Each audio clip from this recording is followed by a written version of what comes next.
Bismillahirrahmanirrahim. Assalamualaikum warahmatullahi wabarakatuh.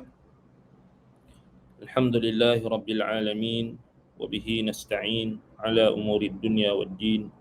Wa sallallahu wasallam ala nabiyyina Muhammadin wa ala alihi wa ashabihi wa man sara ala nahjihi wa iktafa bi atharihi wa da'a bi da'watihi wa istanna bi sunnatihi ila yaumiddin. Subhanaka la ilma lana illa ma 'allamtana innaka antal alimul hakim. رب اشرح لي صدري ويسر لي أمري واحلل عقدة من لساني يفقه قولي ولا حول ولا قوة إلا بالله العلي العظيم أما بعد. Bersyukur kita pada Allah Subhanahu wa taala kita dapat bertemu pada tengah hari ini untuk meneruskan pengajian kitab Ighathatul Lahfan fi Masayidis Syaitan karangan Syekhul Islam Ibn Al-Qayyim Al-Jauziyah rahimahullahu taala, yang mana kita sampai pada halaman yang ke-389 daripada kitab asal,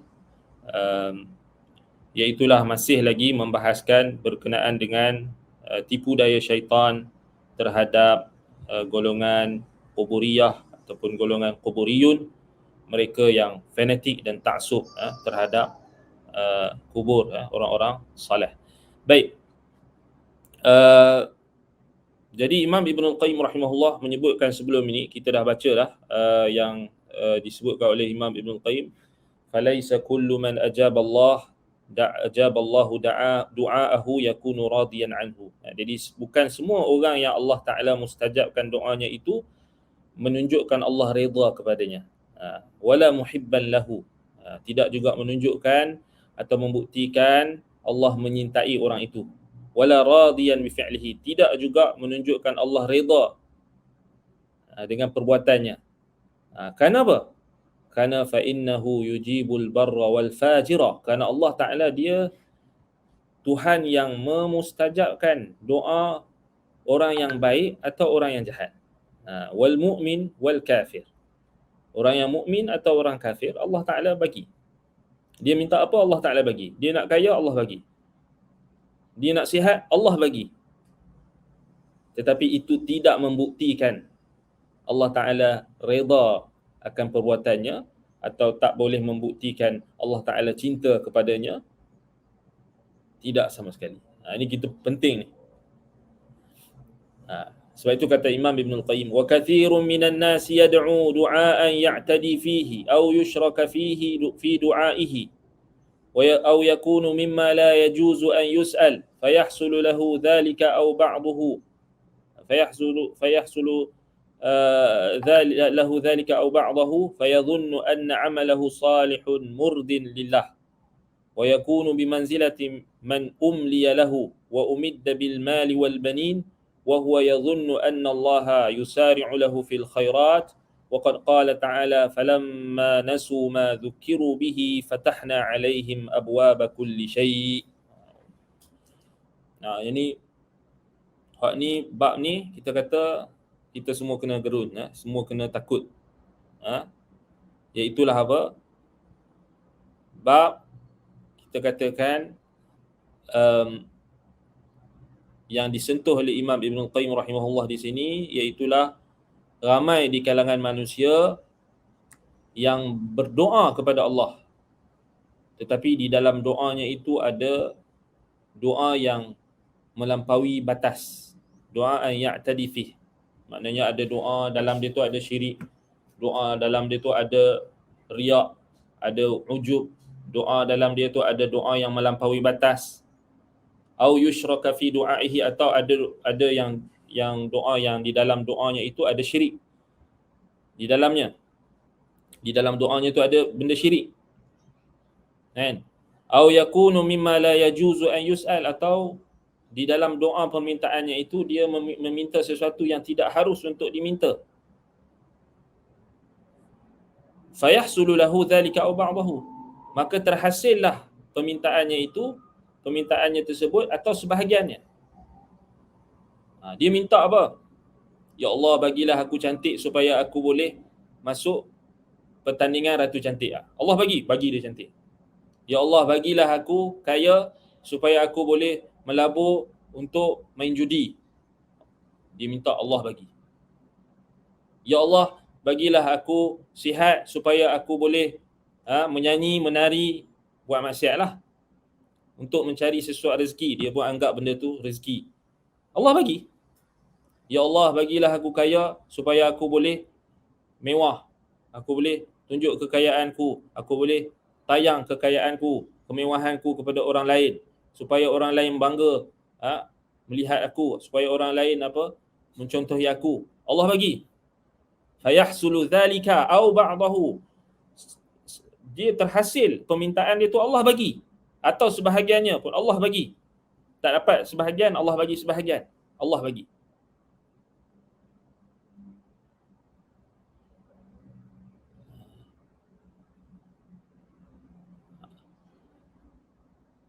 Tetapi apa yang masalahnya? Itu dah masalah lah sebenarnya. Masalahnya di sini, fayadhunnu anna amalahu salihun murdin lillah.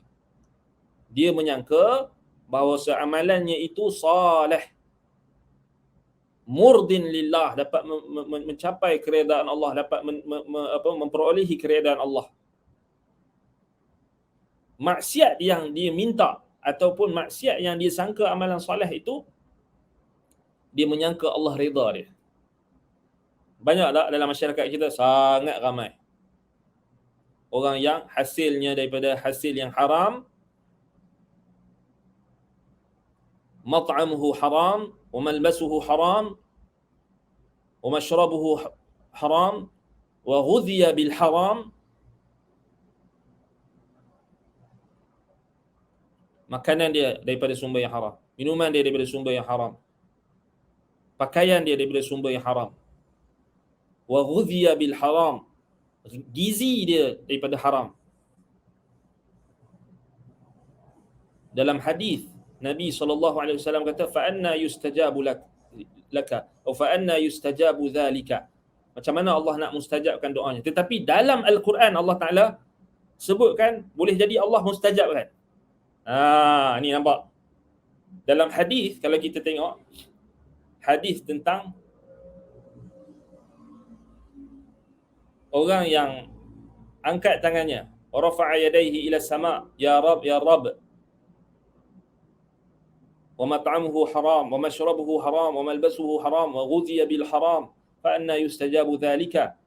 Nabi SAW sebutkan tentang orang yang angkat tangan minta dekat Allah, ya rab ya rab, makanan dia haram, minuman dia haram, pakaian dia haram, gizi dia haram. Macam mana?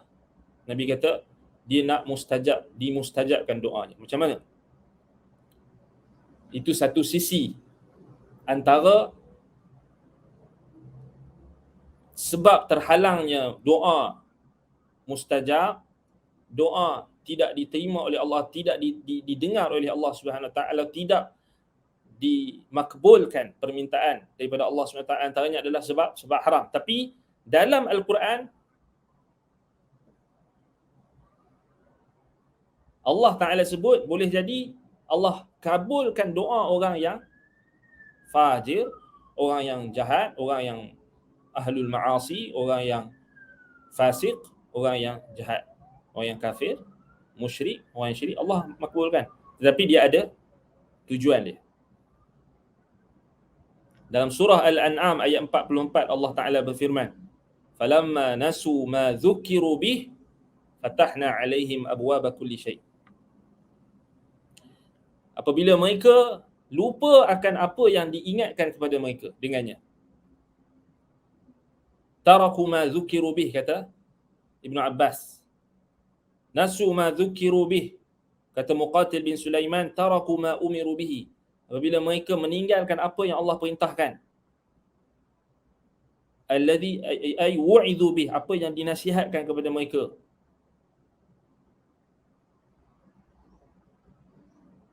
Kata Abdul Malik bin Juraij, ma da'ahumullahu ilaihi wa rusuluhu abauhu wa radduhu alaihim. Apa yang disampaikan oleh Rasul mereka menolak, mereka enggan. Fatahna alaihim abwaba kulli syai'. Allah kata apa? Kami bukakan kepada mereka itu pintu segala sesuatu. Subhanallah. Apa maksud abwaba kulli syai? Fatahna alaihim abwaba kulli syai rakha'ad dunya wa yusraha 'ala al-qurunil ula. Kata Mujahid bin Jabr Al-Makki rahimahullah, abwaba kulli syai maknanya Allah bagi mereka kemewahan dunia, rakha'ad dunya.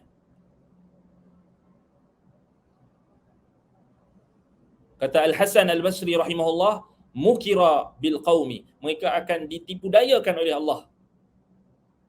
U'tu hajatahum thumma ukhidhu, mereka diberikan hajat mereka. Mereka nak apa? Kaya, Allah bagi kaya. Mereka nak apa? Mereka nak mewah, Allah bagi mewah. Mereka nak popular, Allah bagi popular. Mereka nak apa? Allah bagi. Fatahna alaihim abwaba kulli syai, Allah kata kami bukakan seluruh pintu-pintu segala sesuatu. Kata Al-Hasan Al-Basri, mereka diberikan segala macam hajat mereka. Kemudian ukhidhu, kemudian mereka akan diazab.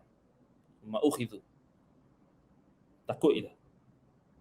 Kata Ismail As-Suddi rahimahullahu taala, fatahna alaihim abwaba kulli syai. Allah Taala kata bila mereka lupa pengajaran, mereka lupa Al-Quran, mereka lupa perintah Allah, mereka tinggalkan apa yang Allah perintahkan. Fatahna alaihim abwaba kulli syai, kata As-Suddi, minar rizqi, Allah bukakan kepada mereka segala pintu-pintu rezeki. Allah bagi tak? Bagi.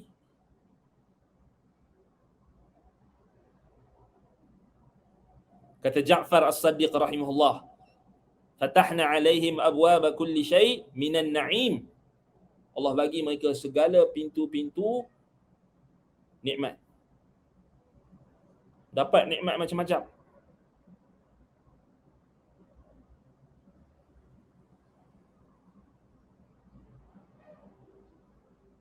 Kata Sufyan bin Uyainah rahimahullah, fatahna alaihim abwaba kulli syai rakha'ad dunya wa yusraha.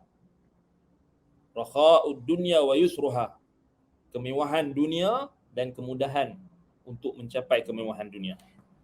Jadi kita kena betul dalam masyarakat kita. Mewah, kaya, senang tak semesti menunjukkan Allah Ta'ala redha. Tak semesti menunjukkan Allah Ta'ala sayang. Tak menunjukkan Allah Ta'ala redha. Tak menunjukkan Allah Ta'ala sayang. Tak menunjukkan Allah Subhanahu Wa Ta'ala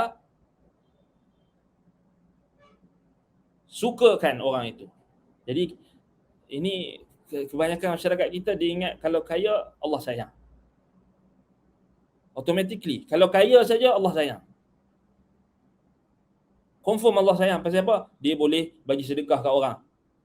Pasal dia boleh bayar zakat berpuluh K, ratus-ratus ribu, juta-juta. Confirm Allah sayang. Macam tu dalam masyarakat kita punya pemikiran. Sebab tu nak dengar ceramah kuliah pun dia kena pilih pula sekarang. Ustaz, kalau ustaz punya ustaz yang ada popular, ada berpuluh-puluh K followers, ini bagus. Ustaz yang ada buka bisnes, ni bagus. Yang ada skim ni, skim tu, skim semuanya skim cepat kaya. Allah kata apa? Falamma nasu ma dzukiru bih fatahna alaihim abwaba kulli syai'. Subhanallah. Ayat ni paling kita takut sekali. Bila kita dapat nikmat, kita sangka Allah redha kita, kita sangka Allah suka kita sangka Allah sayang kita, tapi tidak. Sebenarnya dia adalah apa? Umliya lahu. Maknanya tipu daya Allah Ta'ala yang Allah bagi dekat orang-orang itu untuk menjerumuskan mereka ke dalam lembah kebinasaan. Sebab tu hati-hati. Sebab tu Imam Ibn Qayyim kata di sini, fayadhunnu anna amalahu salihun murdin lillah. Mereka menyangka, dia menyangka amalannya itu salih, amalannya itu baik, mendapat keredaan Allah. Wa yakunu bimanzilati man umliya lahu. Sebenarnya kedudukan amalannya itu adalah termasuk dalam amalan orang yang Allah Ta'ala berikan tangguhan, umliya lahu. Wa umidda bil mali wal banin, dan Allah panjangkan mereka dengan bagi harta benda, bagi anak pinak. Wa huwa yadhunnu anna Allah yusari'u lahu fil khairat, dan dia menyangka Allah menyegerakan untuknya kebaikan-kebaikan. Sedangkan Allah kata apa dalam surah Al-An'am ayat 44, falamma nasu ma dhukiru bih fatahna alaihim abwaba kulli syai. Apabila mereka lupa perintah Allah, taraku ma umiru bih, kata Ibn Abbas, mereka meninggalkan apa yang Allah perintahkan. Allah suruh tauhid, mereka tak tauhid. Allah suruh ibadah kepada dia saja, mereka buat syirik. Allah Ta'ala suruh mereka tinggalkan riba, mereka bergelumang dengan riba. Allah Ta'ala suruh mereka meninggalkan perkara yang haram, mereka bergelumang dalam perkara. Allah melarang mereka untuk makan harta benda manusia dengan cara yang batil, mereka makan harta benda manusia dengan cara batil. Nasu ma dhukiru bih, mereka lupa meninggalkan apa yang Allah perintahkan. Fatahna alaihim abwaba kulli syai', Allah bukakan kepada mereka pintu rezeki. Allah bukakan kepada mereka rakha'ad dunia, kata Sufyan bin Uyainah rahimahullah. Allah bukakan kepada mereka segala-galanya. Allah bagi mereka kemewahan, Allah bagi mereka anak pinak, Allah bagi mereka segala apa yang mereka inginkan. Ayat ni paling kita takut sekali. Orang-orang kaya yang lupa diri patutnya kena bagi dia ayat ni. Orang-orang yang bermewah dengan menipu orang lain, dia menyangka kemewahannya itu adalah tanda Allah cinta, Allah sayang, Allah redha, ramai orang suka. Salah sama sekali. Ini penting sekali bab ni. Ibn Qayyim rahimahullah sentuh dekat kita ini, jarang disentuh oleh orang-orang zaman sekarang. Apatah lagi orang yang bincang tentang penyakit hati, orang yang bincang tentang tasawuf, orang yang bincang tentang tazkiyatun nafs pun jarang sentuh benda ni. Imam Ibn Qayyim rahimahullah antara tokoh yang daqiq, yang teliti, sehingga dia menyentuh tentang ayat ini. Subhanallah. Dan kita takut bila baca ayat ni, takut. Kata Imam Ibn Qayyim lagi, fad-du'a qad yakunu ibadah fayuthabu alaihi ad-da'i wa qad yakunu du'a mas'alatin tuqda bihi hajatuh wa yakunu madarratan alaihi imma an yu'aqibu bima yahsulu lahu aw tanqusu bihi darajatah fayuqda hajatuh wa yu'aqibuhu ala ma jara alaihi min ida'ati huquqihi wa irtikabi hududihi. Maka doa, boleh jadi doa itu menjadi ibadah dan diberikan pahala ke atas pendoa.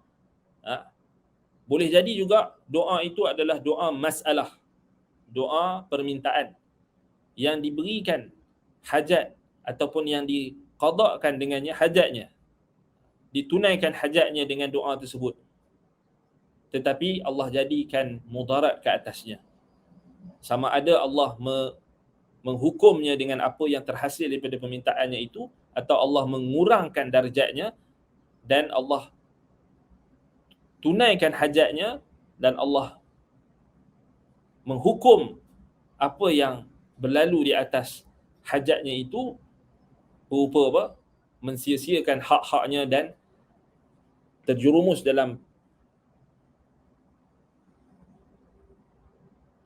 dalam perkara-perkara yang telah batasan-batasan yang Allah Ta'ala tetapkan. Dia telah melampaui batas. Apa maksud doa ibadah dan doa masalah? Doa ada dua jenis. Pertama, doa ibadah. Doa ibadah ini semua amalan soleh yang kita lakukan, yang Allah perintah kita buat, ada makna doa ibadah. Sebab kita semua mengharapkan daripada amalan soleh kita itu pahala daripada Allah. Kita mengharapkan Allah Ta'ala terima amalan kita. Kita mengharapkan dengan amalan kita itu Allah Ta'ala redha. Kita mengharapkan amalan kita itu Allah Ta'ala masukkan kita ke dalam syurga. Solat kita adalah doa ibadah. Contoh, zakat kita adalah doa ibadah. Doa kat sini maknanya ibadah. Doa ibadah. Salat kita doa ibadah. Wuduk kita doa ibadah. Sebab lepas kita ambil wuduk, maknanya kita harapkan Allah Ta'ala jadikan wuduk kita itu sebagai wasilah untuk mencapai kecintaan Allah. Inna Allah yuhibbut tawabin wa yuhibbul mutatahhirin. So kita nak Allah Ta'ala cinta kita, jadi kita ambil wuduk untuk salat. Kita salat, maka kita dalam salat kita itu kita mengharapkan salat yang kita laksanakan itu Allah Ta'ala terima, Allah Ta'ala redha, maka itu dipanggil doa ibadah. Haji kita, umrah kita, doa ibadah.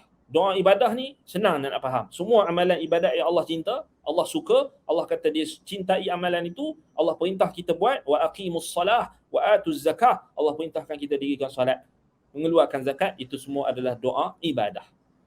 Faham kan? Doa masalah pula, doa masalah Masalah maknanya bukan minta masalah, bukan sebut masalah. Doa masalah maknanya doa permintaan kita. Contohnya kita minta Allah Ta'ala, ya Allah permudahkan urusanku. Allahumma aslih li sya'ni kullah. Allahumma aghnini. Ya Allah berikanlah aku kecukupan. Allahumma ghfirli. Ya Allah berikanlah aku keampunan. Allahumma inni a'udzubika minal hammi wal hazan. Allah, aku berlindung kepadamu daripada kesedihan dan juga kebimbangan dan kesedihan. Ya Allah, aku memohon kepadamu kebaikan. Ya Allah, itu semua adalah doa permintaan. Ya Allah berikanlah kesembuhan kepada anakku ini. Itu contoh. Allahumma shfi waladi, Allahumma shfi jami'al muslimin, Allahumma arham mautana. Ya Allah rahmatilah orang-orang yang mati di kalangan kami. Semua itu adalah doa masalah. Kita minta doa yang spesifik ataupun kita minta doa secara umum yang mohon permintaan kita. Kita minta permintaan kita. Ya Allah berilah aku kemudahan. Ya Allah berilah aku kecukupan. Ya Allah berikanlah aku kekayaan. Itu doa masalah. Ni penting. Kita bezakan. Jadi doa masalah, kata Imam Ibn Qayyim, boleh jadi Allah bagi orang yang ada minta doa masalah ni, doa permintaan, Allah bagi hajat dia. Tetapi boleh jadi juga hajat yang dia dapat itu akan memudaratkan dia. Ini kata wa yakunu madarratan alaih. Maknanya Allah bagi dekat dia, kan? Allah tengok dia minta dekat Allah, merintih dekat Allah, dalam keadaan dia tidak sabar, dalam keadaan dia melakukan perkara yang haram ataupun dalam keadaan dia melakukan kezaliman, Allah Ta'ala nak bagi dia tambah hukuman kat atas dia, Allah bagi. Itu paling dahsyat sekali. Dipanggil istidraj. Imla' tadi, umliya lahu fatahna alaihim abwaba kulli syai'in, ini juga adalah ayat istidraj. Maknanya adanya istidraj. Apa maksud istidraj? Maknanya Allah menarik seseorang itu sedikit demi sedikit jatuh ke lembah kebinasaan tanpa dia sedar. Dipanggil juga imla', penangguhan. Allah, yang ni kita paling takut sekali. Apa dalilnya? Allah kata dalam Al-Quran, sanastadrijuhum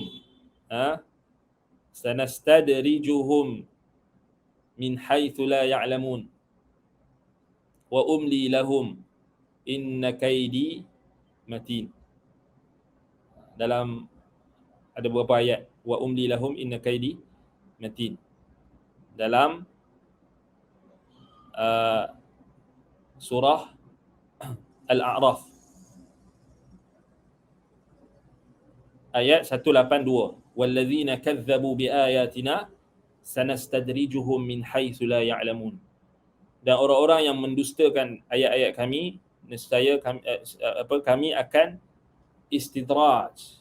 Nastadrijuhum maknanya apa? Al-istizraj ightirarul mustadraj bilutfin man istadrajahu. Kata Imam Ibn Jarir At-Tabari, istidraj maknanya Allah memperdayakan orang yang diberikan penangguhan itu dengan penuh kelembutan, penuh bilutfin, dengan penuh kelembutan Allah tarik dia. Sehingga orang yang kena istidraj itu tidak menyangka dia sebenarnya telah diperdayakan. Dia sangka macam Allah banyaknya rezeki aku, tengok ni aku berniaga berjaya. Tengok ni Allah bagi aku kemewahan, seronoknya, tengok ni kereta aku mewah, tengoknya aku punya follower makin lama makin ramai. Rumah aku besar, ini mewah, itu mewah, orang semua suka dekat aku. Tengok aku dilantik jadi pemimpin, aku jadi sekian, aku jadi Perdana Menteri, aku jadi ini, aku jadi itu, aku jadi menteri ini. Disangka, hebatnya aku. Istidraj daripada Allah, dia tak sedar. Takut tu.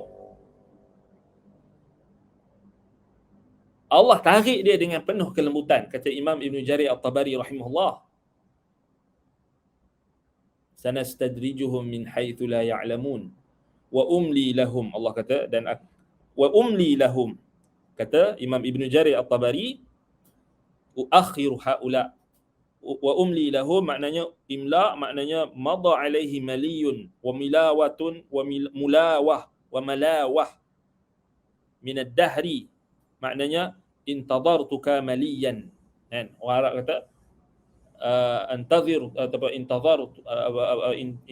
intadartuka maliyan, maknanya aku berikan penangguhan kepada kamu sementara. Wa umli lahum inna kaidi matin, Allah kata sesungguhnya tipu dayaku sangat teguh. Dalam konteks ini Imam Ibn Qayyim nak bagi tahu tentang orang yang minta dekat kubur atau yang i'tiqad kubur-kubur orang soleh itu memberikan mustajab doa kepada mereka, memustajabkan doa mereka, mendekatkan mereka dengan Allah. Mereka pusaka, oh tengok ni kami pergi dekat kubur wali sekian, kami dapat ketenangan. Saya bisnes saya tak baguslah semenjak 2 menjak ini. Lalu kawan sahabat saya ni kata pergi bernazar atau pergi berdoa dekat kubur wali sekian, InsyaAllah bisnes akan naik balik. Saya pun pergi buat. Bila saya buat, saya balik, walhamdulillah, memang betul lah, mujarrab dia kata. Allah Ta'ala bagilah. Betul lah, kawan saya tu ajak saya pergi berkubur lah. Pergi apa? Pergi berdoa dekat kubur orang soleh tu, oh, wali ni Habib tu sekian. Betul lah, jadilah, dia kata. Dia pun lepas pada tu dia kata, saya pun bernazar, bila saya bisnes saya kencang balik, saya akan support dan funding kubur itu ataupun orang yang menjuruskan, membawa kepada cintakan kepada si penghuni kubur itu ataupun keturunan dia, wali ke Habib ke apa ke. Nampak? Syaitan menipu dan Allah Ta'ala memberikan tipu daya. Sebab orang macam ni dia terpedaya. Dia tak sedar. Wa umli lahum. Allah kata apa? Kami bagikan mereka imla, maknanya takhir, penangguhan. Inna kaidi matin. Ini bagi orang yang apa? Orang yang kufur kepada Allah, orang yang syirik kepada Allah, semua dapat. Na'udzubillah. Sebab itu penting tauhid. Inna kaidi matin, makna al-kaid al-makr, makar, tipu daya.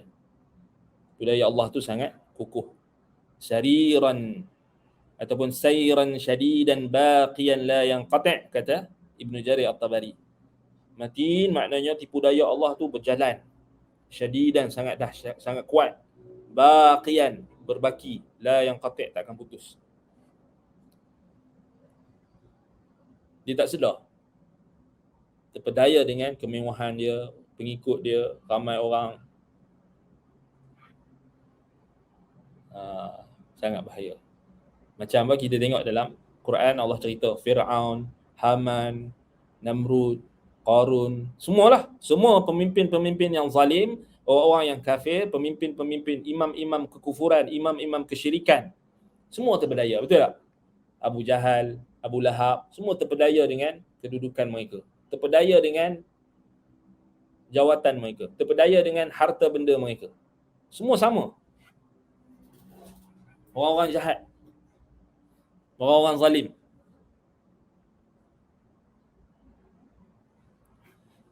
Wal maqsudu anna syaitana bi lutfi kaidihi yuhassinu du'a 'inda al-qabri. Maksud nak disampaikan di sini, kata Imam Ibn Qayyim, bahawasanya syaitan dengan penuh kehalusan, penuh kelembutan, tipu dayanya itu akan memperelokkan, memperhiaskan doa, perbuatan berdoa di sisi kubur.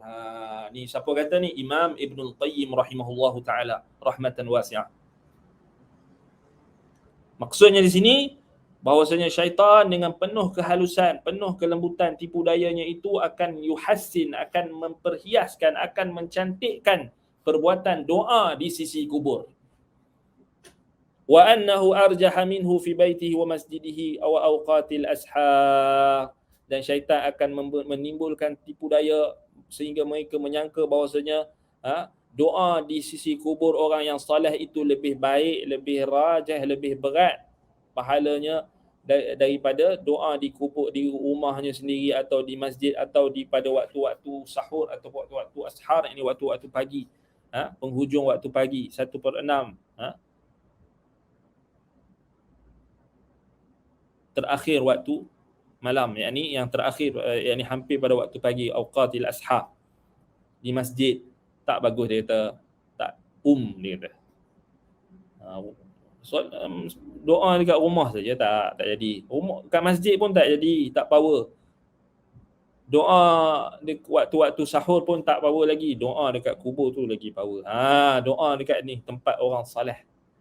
Fa idza taqarrara dhalika 'indahu naqalahu darajatan ukhra, bila hal tersebut telah menetap, taqarrara dhalika, hal tersebut telah menetap di sisinya pada orang itu, orang yang terpedaya itu, maka syaitan pun akan memindahkan kepada darjat yang berikutnya, darajatan ukhra minad du'a'i indahu ila du'a'i bihi, daripada doa di sisinya, di sisi kubur itu, kepada doa dengan meminta kepada pelaku kubur, ataupun menjadikan penghuni kubur itu sebagai perantara bihi, dengannya, wal iqsami 'ala Allah bihi, ataupun bersumpah di atas nama Allah dengannya.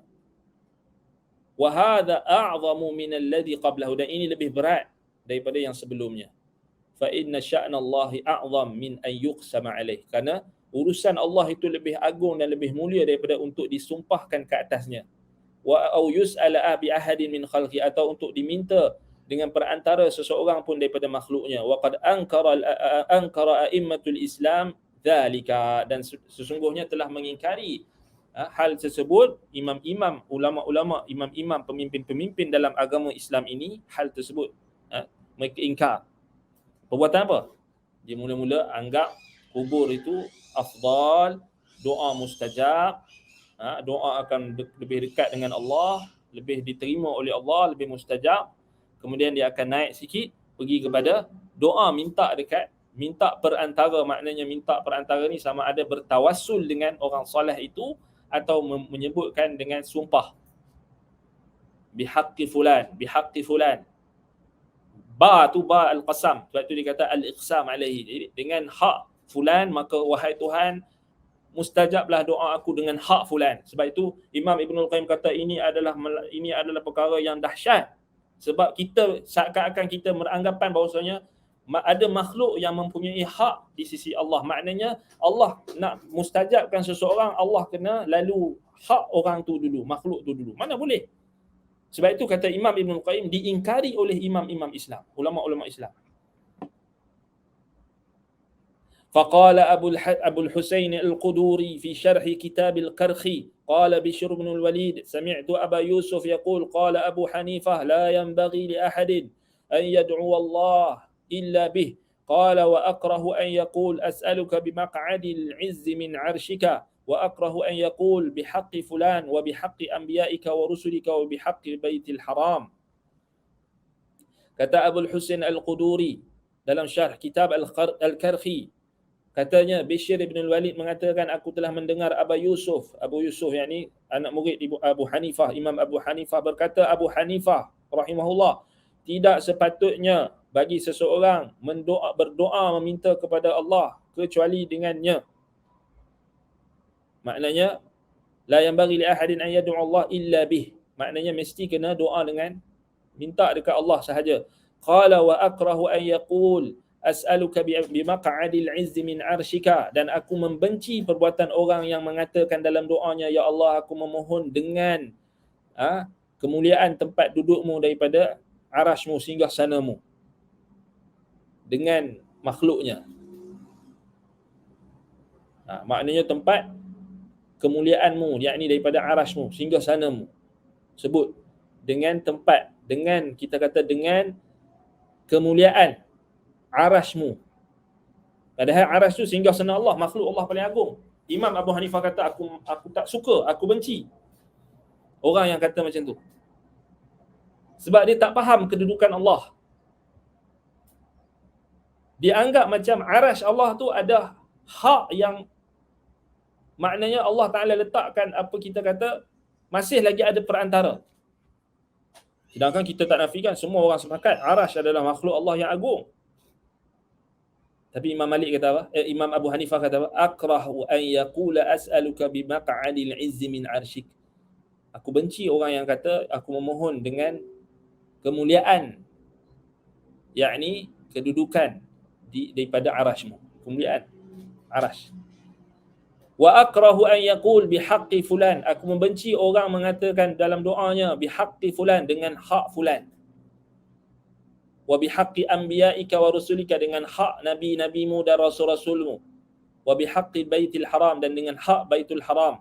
Aku benci kalau dia dalam doa dia sebut dulu dengan hak nabi, dengan hak fulan, dengan hak ini, dengan hak baitullah, maka makbulkanlah doa aku. Kita akan tengok sebab apa. وقال أبو الحسين أما المسألة بغير الله فمنكرة في قولهم لأنه لا حق لغير الله عليه وإنما الحق على خلقه.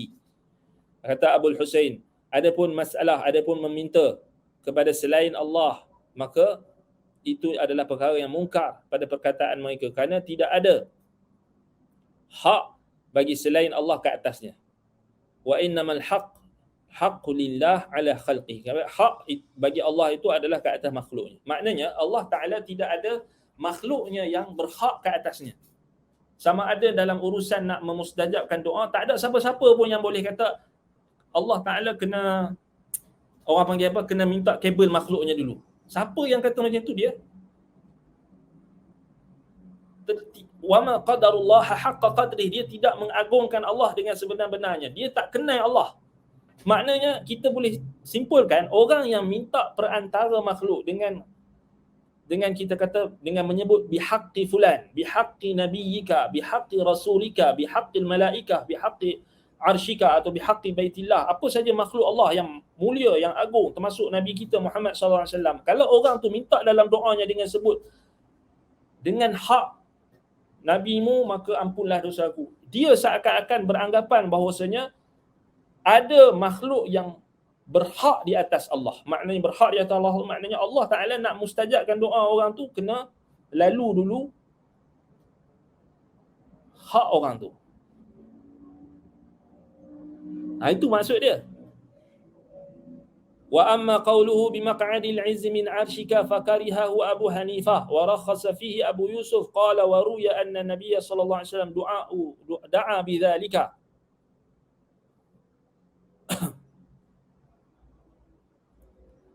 Adapun perkataannya meminta doa dengan menyebut hak ataupun dengan menyebut kemuliaan daripada arasmu, maka dimakruhkan oleh Abu Hanifah. Makruh ni kita kena faham, makruh tahrim. Dan dirukhsahkan padanya oleh Abu Yusuf, anak murid Imam Abu Hanifah. Dia kata harus.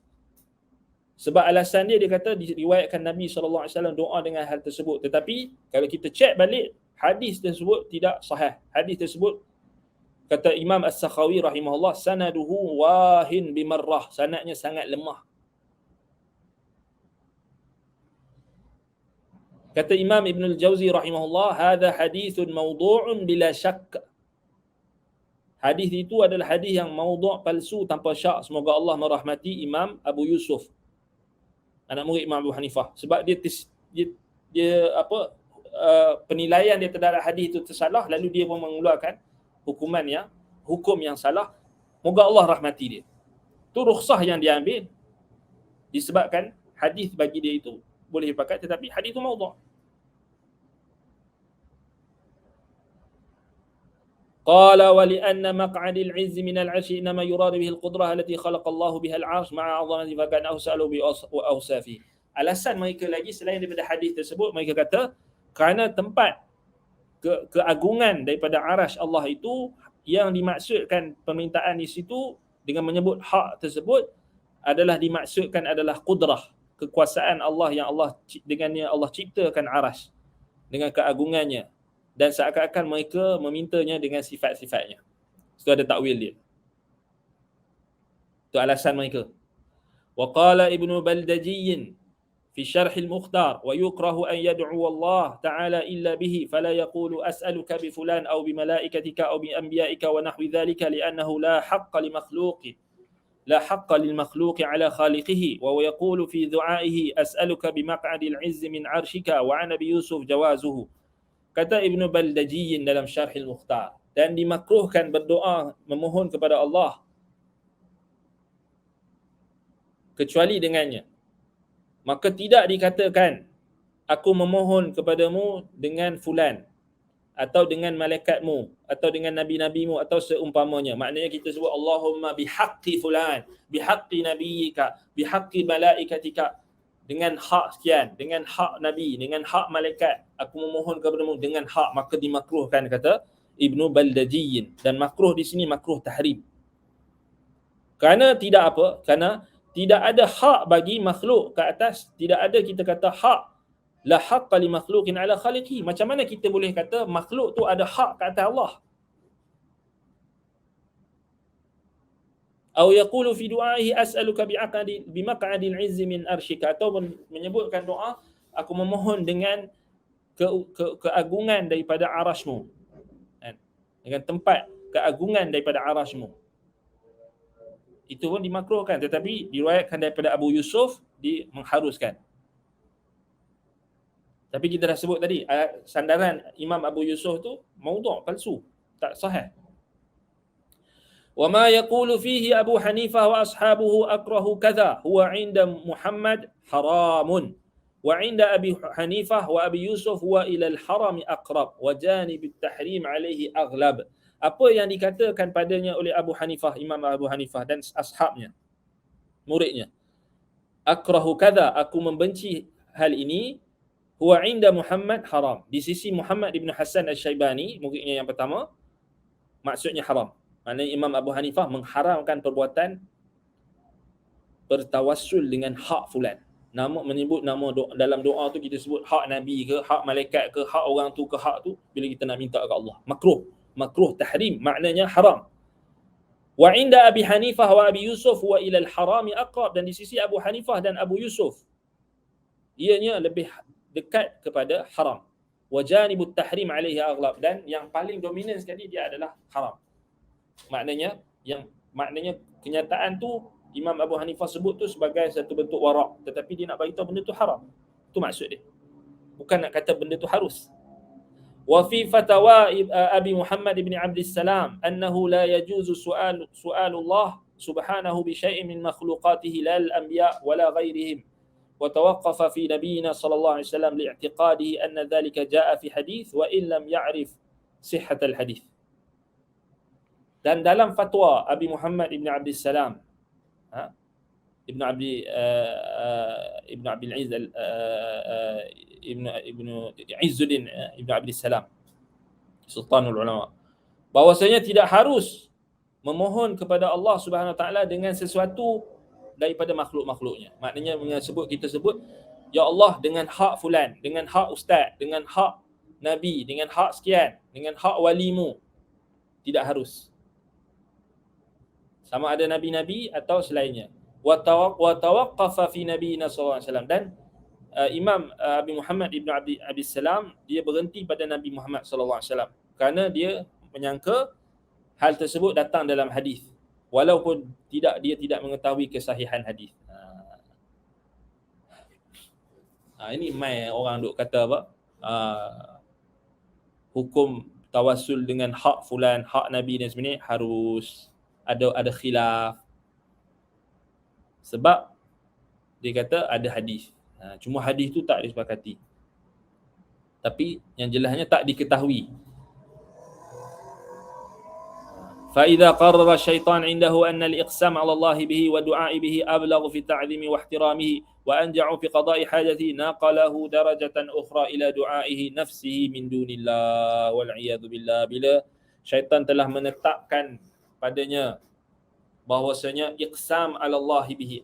Kenapa kita kata kita sebut doa dengan Allahumma bihaqqi nabiyyika, Allahumma inna natawassalu ilaika bihaqqi nabiyyika, dengan hak nabimu kami memohon kepadamu dengan hak nabimu.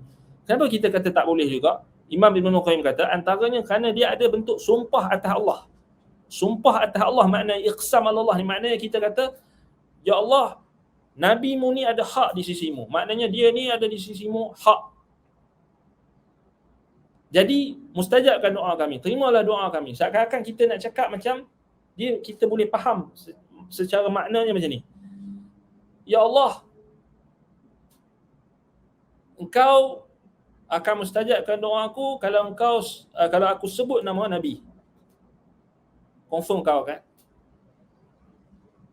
Maknanya kau akan, kita kata apa?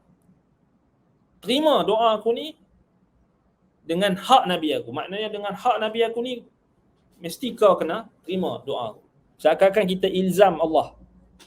Bersumpah atas nama bersumpah atas nama Allah dengan hak fulan, dengan hak makhluknya. Dia ada persamaan dengan kita selawat ke atas Nabi. Selawat ke atas Nabi dia memang disyariatkan. Dalam doa disunnahkan untuk kita selawat kepada Nabi SAW. Antara ada adab doa, selain kita memuji-muji Allah, kemudian disebutkan oleh para ulama kita selawat kepada Nabi. Allahumma salli ala Muhammad wa ala ali Muhammad. Alhamdulillahirabbil alamin wassalatu wassalamu ala asyrafil anbiya wal mursalin. Itu contoh adab doa kan.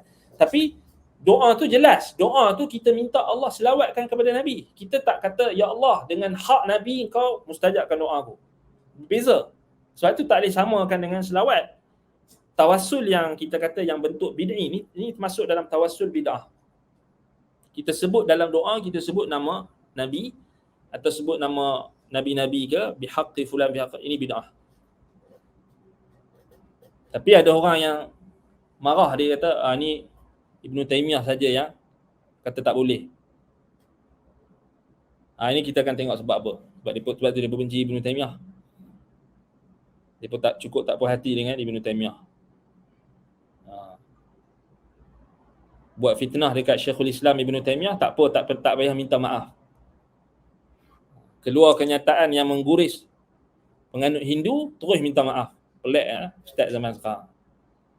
Wal'iyadzubillah. Buat fitnah kepada Syekhul Islam Ibn Taymiyah siang malam pagi petang. Tak pernah tarik, tak pernah minta maaf pada orang Islam, ulama yang meninggal dunia, tak pernah tarik. Bila tiba-tiba keluar kenyataan kepada yang mengguris hati penganut agama Hindu, minta maaf, keluar statement, keluar kenyataan rasmi. Apa benda lah. Wal'iyadzubillah. Dan ramai lagi lah orang yang tak puas hati dengan Ibn Taymiyah ni. Tapi kita katakan kita cinta Ibn Taymiyah rahimahullah kerana beliau memperjuangkan kebenaran.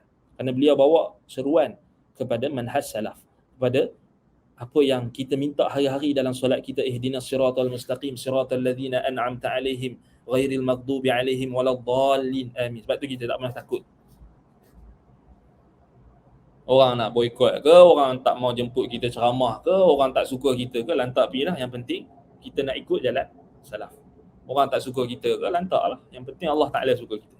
Yang penting kita bersama memperjuangkan apa yang diperjuangkan oleh orang-orang beriman, apa yang diperjuangkan oleh wali-wali Allah. Syekhul Islam Ibn Taymiyah rahimahullah, orang sangat tak suka dengan dia sebab dia membongkar kesesatan golongan-golongan yang menyeleweng dan sebagainya. Dan antaranya dalam isu tawassul ni. Ada orang yang jahat, dia cakap dekat orang awam, dia kata Ibn Taymiyah saja yang kata tak boleh, yang lain semua ulama kata boleh. Jahat. Dia main ikut yang mutaakhirin, dia ambil hak ulama yang dah menyeleweng, zaman yang menyeleweng tu. Ada yang menyeleweng, ada yang bersangka baik, ada yang sesilap, semua tu masuklah dalam kategori yang sama, tersalah dan sebagainya. Tapi mereka main sentimen, dia kata ini Ibn Taymiyah saja yang kata tak boleh. Padahal ini kan Ibn Qayyim dah bawa, Imam Abu Hanifah kata makruh tahrim.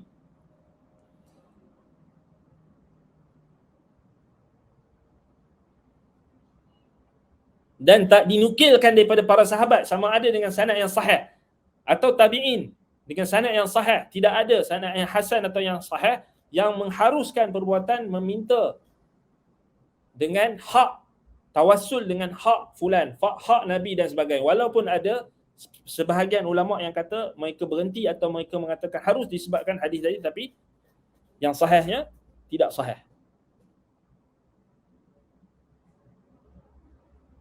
Sebab itu Imam Ibn Qayyim kata apa? Syaitan bila dah tetap benda tu dalam hati, orang kata nak minta kena minta perantara. Nak minta dekat Allah kena sebut perantara orang ni. Nak minta dekat Allah kena sebut perantara. Kena sebut tawassul dengan sekian. Kena sebut nama orang ni. Maka syaitan akan apa? Meneruskan tipu dayanya dengan memindahkan kepada darjat yang berikutnya, kepada doa minta terus dekat perantara tadi. Habis. Betul tak? Dia wasilah membawa kepada kesyirikan. ثم ينقله بعد ذلك درجة أخرى إلى أن يتخذ قبره وثنا. Kemudian syaitan memindahkan daripada keadaan tersebut kepada darjat yang berikutnya, tingkatan yang berikutnya, sehingga menjadikan kuburnya sebagai berhala, sebagai tempat tumpuan, sebagai tempat nak minta hajat dan sebagainya. Ya'kufu alaihi, dia pun berukuf, duduk berdiri di atas kubur. Wa yuqidu alaihi al-qindil, dan dinyalakan lilin-lilin padanya. Wa yu'alliqu alaihi sutur, dibina dan diletakkan apa sutur, yakni sitar, yakni apa panggil penutup-penutup di atasnya. Letaklah kain warna ni, kain warna tu. Wa yubni alaihi almasjid, dibina di atasnya masjid, tempat ibadat. Wa ya'buduhu bisujudi lahu, dan menyembahnya dengan sujud kepadanya. Wa tawafu bihi, dengan tawaf mengelilingi kubur tersebut. Wa taqbilihi, dan juga menciumnya. Wa istilamihi, dan juga mengisyaratkan, menyentuh. Wal haji ilaihi, dan pergi mengerjakan haji di kubur.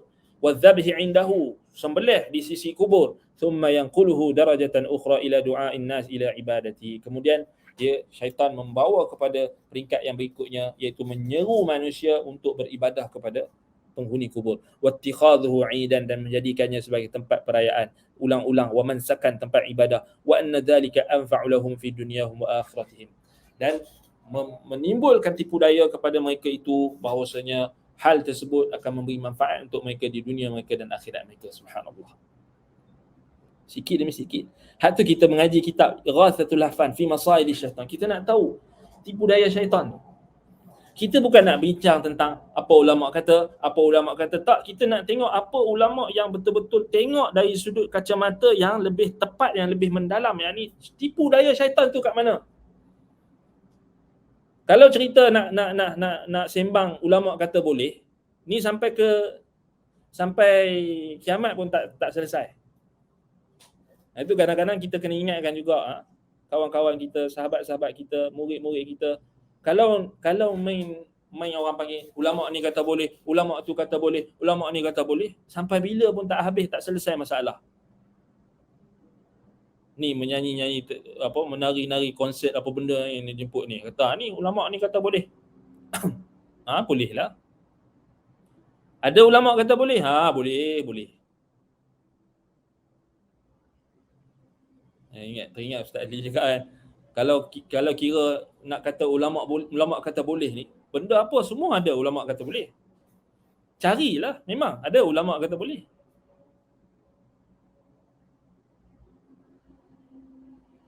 Masalahnya kita katakan, adakah apa yang ulama itu kata menepati apa yang Allah Ta'ala firmankan, apa yang Rasul sallallahu alaihi wasallam sabdakan?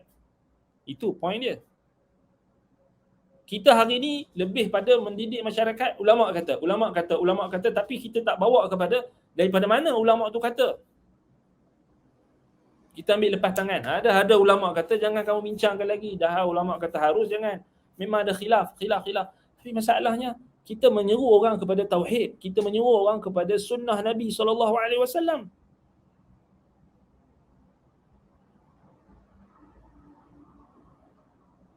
Dan ulama, adakah dia adalah sumber agama?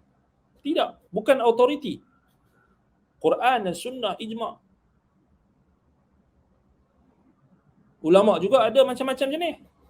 Tu kena perinci kan. Ada ular dalam semak, ada ular mak, ada macam-macam. Bukan ulama.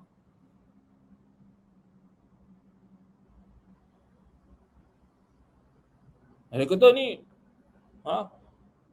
menjatuhkan kehormatan ulama. Awak hang dah menjatuhkan kedudukan Allah, ketinggian Allah, keagungan Allah, sampai engkau kata nak minta sesuatu kena sumpah dulu atas nama Allah dengan nama fulan, dengan fulan tu, itu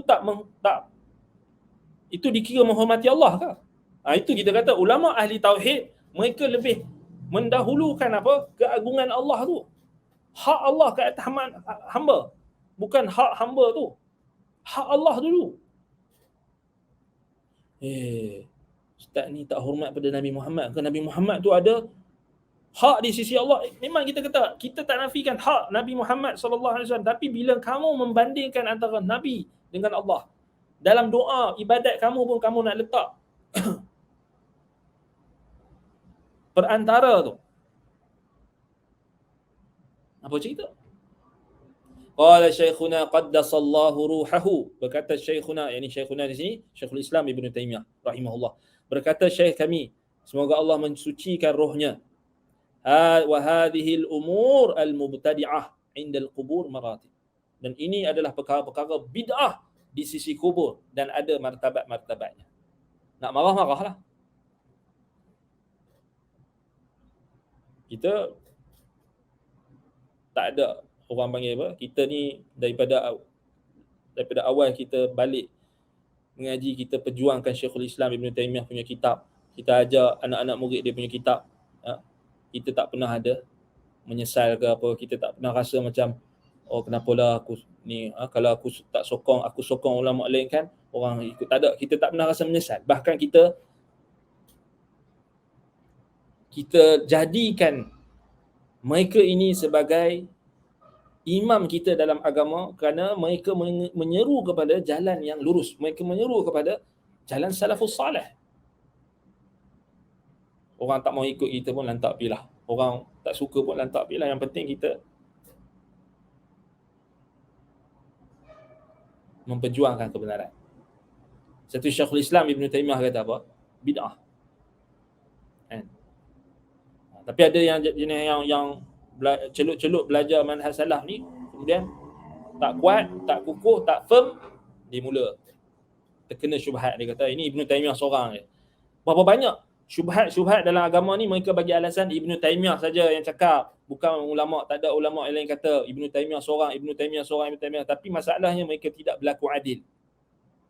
Mereka sendiri tak pernah baca kenyataan Syekhul Islam Ibn Taimiyah, mereka tak pernah tahu masadir dan juga maraja' dan masadir dan juga apa rujukan Ibn Taimiyah rahimahullah, ulama-ulama yang menjadi ikutan Syekhul Islam Ibn Taimiyah yang sebut benda yang sebelumnya yang Ibn Taimiyah tegaskan, mereka tak pernah tahu. Mereka membisu, mereka tutup telinga seakan-akan kalau Ibn Taimiyah saja kita jangan dengar. Tak adil. Ab'aduha 'ani syar'i, ini yang paling jauh sekali daripada syariat. An yas'ala al-mayta hajatahu wa yastaghitha bihi fiha. Jadi memohon kepada mayit, kepada orang mati hajatnya dan beristighatsah dengannya pada di kuburnya. Kama yaf'aluhu katsirun minan nas, sebagaimana yang dilakukan oleh ramai manusia. Qala Syekhul Islam, wa haula'i min jinsi ubadil asnam. Mereka ini termasuk dalam jenis penyembah-penyembah berhala. Siapa kata? Syekhul Islam. ولهذا قد يمتثل لهم الشيطان في سورة الميت أو الغائب. Dan sebab itulah datang menyerupai kepada mereka itu syaitan dalam rupa mayat ataupun rupa si mati dan rupa orang yang gaib. Kama yatamathalu li'ubadil asnam, sebagaimana menyerupai hal tersebut kepada penyembah-penyembah berhala. Maknanya kadang-kadang mereka pergi dekat kubur wali dan sebagainya, mereka mimpilah, mereka tengok wali tu datanglah, inilah orang tu lah. Sebenarnya syaitan yang menyerupai si mayit itu ataupun orang yang gaib tadi, wali ke yang apa yang mereka sangka. Wa hadha yahsulu lil kuffar minal musyrikin wa ahli kitab. Dan ini berlaku juga pada orang-orang kafir di kalangan musyrikin dan ahli kitab. Yad'u ahaduhum man yu'azzimuhu. Mereka menyeru pada orang yang mereka agungkan. Fayatamathala lahu syaitan ahyan, maka syaitan pun datang menyerupai wali ataupun sin yang mereka sembah tadi. Wa qad yukhatibuhum bi ba'dil umuril ghaibah, dan akan berdialog dan berucap dengan sebahagian perkara-perkara yang gaib, perkara-perkara yang tak nampak. Wa kadzalika sujud lil qabri wat tamassuh bihi wa taqbili, dan demikian juga sujud kepada kubur, menyentuhnya dan menciumnya, dan itu semua adalah paling jauh sekali dari syariat. Al-martabatu tsaniyah an yas'ala Allah bihi, wa hadha yaf'aluhu katsirun minal mutaakhirin wa huwa bid'atun biittifaqil muslimin. Martabat yang kedua, yang tadi tu dia minta terus. Yang kedua, dia minta dengan Allah tapi dengan perantara ahli kubur. Inilah yang dilakukan oleh ramai di kalangan mutaakhirin. Yaf'aluhu kathirun minal mutaakhirin. Dilakukan oleh ramai di kalangan mutaakhirin. Wa huwa bid'atun bittifaqil muslimin, dan ianya adalah bid'ah dengan kesepakatan kaum muslimin. Siapa kata? Imam Ibn Qayyim. Nak marah Ibn Qayyim rahimahullah. Tapi kita tak sanggup orang nak marah kepada wali Allah, orang nak marah kepada ulama ummah, ulama Rabbani. Sebab itulah Ibn Qayyim dibenci sama macam Syekhul Islam Ibn Taymiyah. Dituduh sesat dan sebagainya, sama macam gurunya. Jadi kita hari ni, kita kalau bawa perjuangan Ibn Taymiyah, Ibn Qayyim ni, kita tak mau kena macam Ibn Taymiyah kena, pelik lah. Kita nak play safe je, tak payah. Kalau Syekh main play safe je habis lah. Tak kena sebut. Cuma cara kita bermuamalah, tu ada perbezaan dia. Cara kita bermuamalah dengan orang yang tersalah dan tersilap dan sebagainya, dan kita tak mengkafirkan orang pada perkara yang kita kata kita tak boleh jatuh hukum kafir terus. Tetapi ini dalam bab takrir, dalam bab pengajaran, pengajian, kita kena tegas. Itu beza dia. Saya tengok Imam Ibn Qayyim kata wa hadha yaf'aluhu kathirun minal mutaakhirin. Ini dilakukan oleh ramai di kalangan mutaakhirin, golongan terkemudian. Golongan terkemudian ni apa? Golongan yang selepas golongan yang qurunul mufaddalah, qurun yang terbaik, qurun yang dipuji oleh Allah dan Rasul, iaitu golongan salafus salih. Orang yang mutaakhirin ni ramai dah buat. Pasal ulama kata boleh. Ulama kata boleh. Ini bid'ah dengan kesepakatan kaum muslimin, maknanya orang Islam yang ikut manhaj salaf. 90% maknanya dah buat. Kalau kita ikut orang lu suka main peratus ni kan, dia kata hak ni 90% kata boleh, 10% yang kata tak boleh. Ibn Taymiyah lah 10% tu dia terbalikkan pada orang. Padahal 10% tu yang dimaksudkan tu adalah salafus salih, sahabat Nabi, tabi'in. Dia pun tak buat. Kita mengaji di sini, kita nak ikut manhaj salaf. Bukan kita nak ikut manhaj khalaf. Khalaf yang mutaakhirin ni lah. Siapa mutaakhirin ni? Ni tu yang duk boleh kata konsert, orang kata apa ni, apa dia menyanyi, perempuan menyanyi pun boleh, harus saja nyanyian muzik ni harus semua. Hak tu mutaakhirin lah. Kita tak mau pakai yang tu. Kita dalam solat kita Allahu akbar, ihdinas siratal mustaqim, siratal ladzina an'amta alaihim ghairil maghdubi alaihim waladdallin. Kita minta an'amta alaihim, siratal ladzina an'amta alaihim tu jalan salaf. Ke kita Allahu akbar minta dalam tu ihdinas siratal mustaqim jalan khalaf, jalan mutaakhirin. Salah lah. Tak ada. Semua orang dia nak ikut jalan yang terbaik. Orang Islam dia nak ikut jalan Nabi, sahabat, tabi'in sebelum agama tu berlaku korup.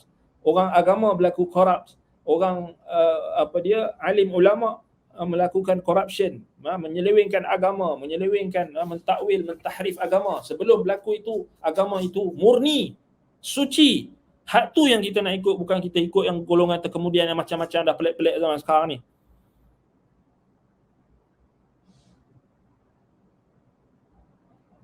Al-thalithah an yas'alahu nafsuhu. Yang ketiga, dia meminta dengan dirinya sendiri. Al-rabi'ah an yadhunna anna du'a 'inda qabrihi mustajab. Yang keempat, dia menyangka bahawasanya doa di sisi kuburnya, yakni kubur orang soleh itu mustajab. Ini yang keempat. Dia menyangka doa di sisi kubur orang soleh itu mustajab. Au annahu afdalu min ad-du'a fil masjid. Atau dia menyangka doa di sisi kubur orang soleh itu lebih afdal daripada doa di masjid. Fayaqsudu ziyaratuhu was-salatu 'indahu liajli talabi hawaijihi. Lalu dia pun bermaksudlah, bertujuan untuk ziarah ke kubur dan solat di sisi kubur itu untuk mencapai hajat-hajatnya. Nampak? Fahadha aidan minal munkaratil mubtada'ah bittifaqil muslimin. Dan ini juga adalah perkara yang mungkar, yang bid'ah dengan kesepakatan kaum muslimin. Maknanya kaum muslimin di sini bukan majoriti orang Islam. Orang Islam zaman sekarang bukan. Orang Islam zaman sekarang macam-macam. Islam liberal ada, Islam itu LGBT punya ada, Islam semua boleh Islam Nusantara lah, Islam inilah, Islam itu. Tak, Islam salafus salih, Islam yang asal, Islam yang murni. Itu yang sepakat. Kita ambil kesepakatan salafus salih, kaum muslimin yang ikut jalan Nabi dan para sahabat dan tabi'in. Maka itu semua muharramatun, diharamkan. Wa ma alimtu fi dhalika niza'an baina a'immatid din, dan aku tidak mengetahui dalam hal tersebut adanya pertelingkahan di antara ulama-ulama agama, ulama-ulama Islam yang terawal. Wa in kana al-kathirun minal mutaakhirin yaf'alu dzalik, walaupun ramai mutaakhirin yang buat benda tu, walaupun ulama-ulama kemudian buat benda tu, tapi yang awal aku tak pernah tahu ada khilaf. Wa yaqulu ba'duhum qabru fulanin tiryaqun mujarrab, dan berkatalah sebahagian mereka yang mutaakhirin ini, kubur fulan itu mujarrab, kubur itu tempat mustajab doa. Wal hikayatul manqulatu 'an Syafi'i annahu kana yaqsudu du'a 'inda qabri Abi Hanifah min al-kadhib adh-dhahir, dan contoh penipuan, hikayat cerita yang dinukilkan kononnya daripada Imam Syafi'i, kononnya Imam Syafi'i ini bermaksud untuk doa di sisi kubur Abu Hanifah itu adalah pendustaan yang sangat jelas. Tak ada sanad yang sahih. Riwayat tu semua penipu saja, dusta.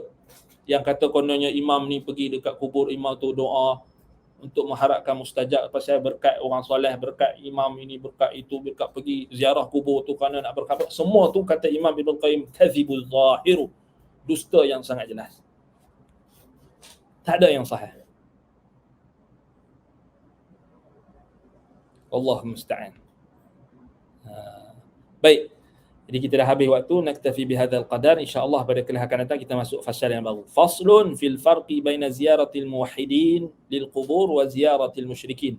Fasal pada menjelaskan perbezaan antara ziarah ahli tauhid, ziarah kubur bagi ahli tauhid, dan ziarah orang-orang musyrikin.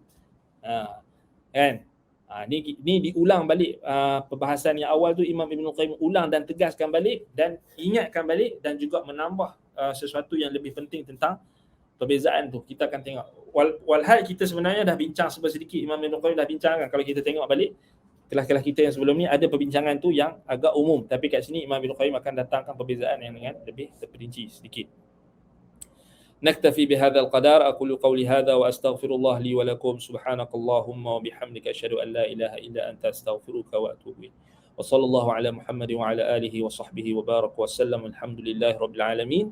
والسلام عليكم ورحمة الله وبركاته.